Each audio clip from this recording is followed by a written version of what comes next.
It's just a wonderful space. It's such a privilege to come into such an open space to make music. So many different activities going on, so many different things that you're able to do.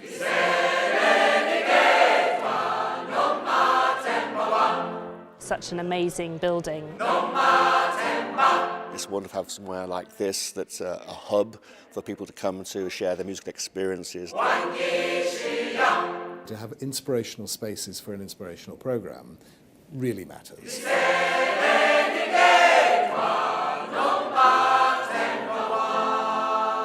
Every time I come into this building, I just feel so happy that it's part of the LSO's work.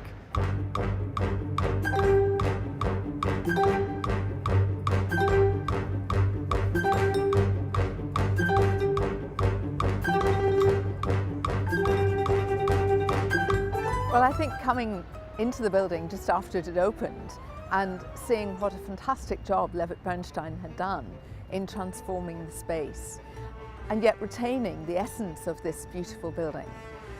I think local people have been thrilled to see the building come to life again because it's much loved in the neighbourhood.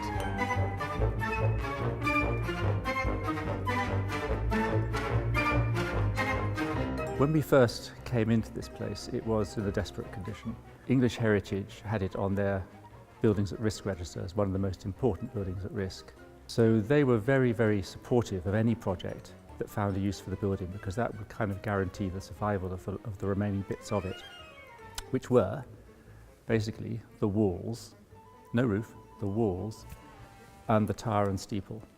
The first day that I worked for the orchestra, I was a trainee for the orchestra 15 years ago, and on the first day, the head of education at that time, Karen Owen, brought me to this bomb site that was this building, and we stood right here in the middle with hard hats on, looking at trees, and she said, one day this is going to be an education centre, and we were all, yeah, whatever. At that point, we actually didn't have the funding for it in place, so when I joined the LSO, we talked about when we were going to open St Luke's as if we already owned it, when we hadn't actually even got the funding in place.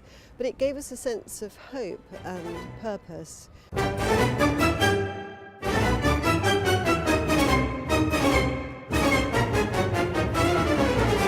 It was a tremendous project to work on, there's no doubt about it. If you were in the London Symphony Orchestra prior to 10 years ago, you would have spent a great deal of time commuting between any number of halls in London to rehearse, with the ultimate aim of doing a concert in the Barbican. Now, once we were here, whilst the primary function of the building is as an education centre, to actually have a place where we knew what the acoustic was, where we knew where we would be, knew where we would be for how long, made a huge difference to every player. We're looking for a blend of new and old. The very special quality about LSO St Luke's is that it's an old building with a history and yet with a completely contemporary inside.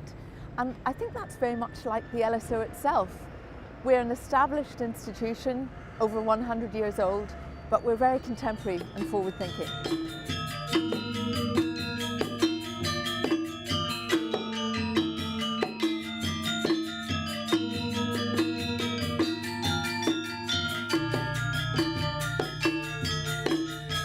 Long before I joined the LSO, I'd seen LSO St Luke's and was just totally bowled over by such an amazing building, and actually having that as the home of a department that was about education, for me just was really exciting, and it for me embodied how the LSO approach their education work. It's friendly, it's open, and it's also totally inspirational, because when someone comes in here, they just immediately feel anything's possible.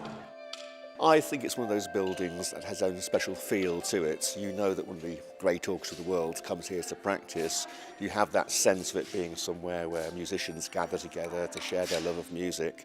It's a wonderful big space, there's plenty of space to move around, plenty of facilities here to use, so you don't feel you're being given a short shrift by coming to some windy church hall somewhere. This is a special place that we come to as musicians to share our love of our art.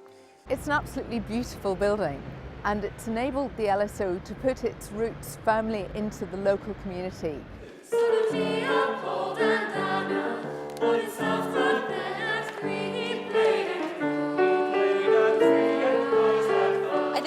special thing about the building for me is the entire atmosphere, how I've basically grown up in this building.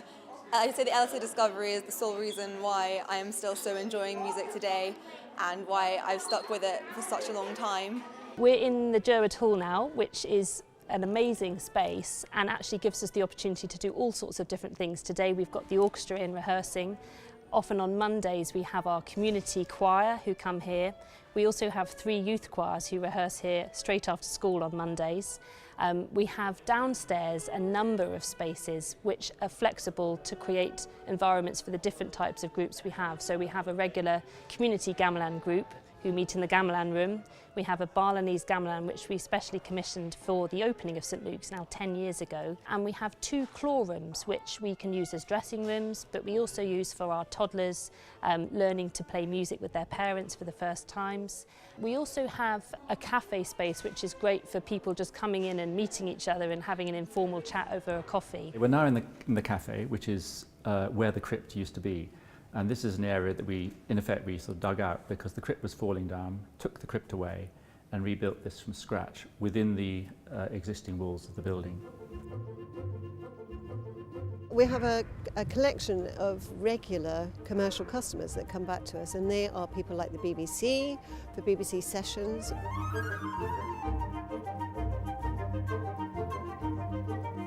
We have a wonderful partnership with BBC Radio 3 and a lunchtime series with young artists and many of our established artists as well. And then we've also been able to build the Eclectica programme, which is now also coming into our Barbican season with some of the same artists working here on the small scale and then coming in to work with the full orchestra. And in December, we hire the building to Ultimate Experience, who've come every year for the past 8 years. And they set up a Christmas party scene, and the money that comes in from commercial underpins the running of the building and enables us to use it for discovery and for the LSO to rehearse here. The fact that we have our own rehearsal venue is a great bonus.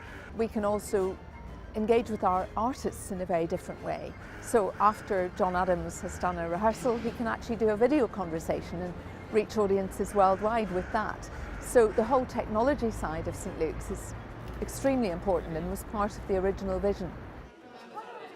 But I think the fact that it is such an inspiring place has actually made a huge difference to our work. You know, you see young people coming in from East London boroughs and they just love to perform here. I think to local schools, the fact they can come and share the space with other musicians, particularly professional musicians, makes them feel part of the whole cultural background that they are bringing into. Our children these days have such an impoverished cultural backgrounds that to know they can come here and perform on equal footing with professional musicians is a wonderful resource for them. Having a home for an education department, I think, demonstrates the company's commitment to that work. To actually have an extraordinarily beautiful building performing an extraordinarily special function, for me personally, is one of the most important highlights of my life. I see the reaction of so many people who come in as participants or audience members, and they're thrilled by it, they're inspired by it. It's just a lovely place to be in.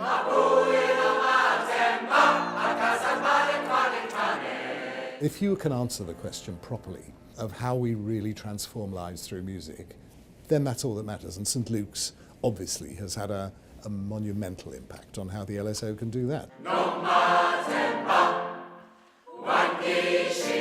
Having a building like that is just so special. It's wonderful to see people of all ages come into this building and to spend time here. And I know for some of the very little ones, they'll be able to continue through all our activities and hopefully stay with us at LSO St Luke's for the whole of their lives.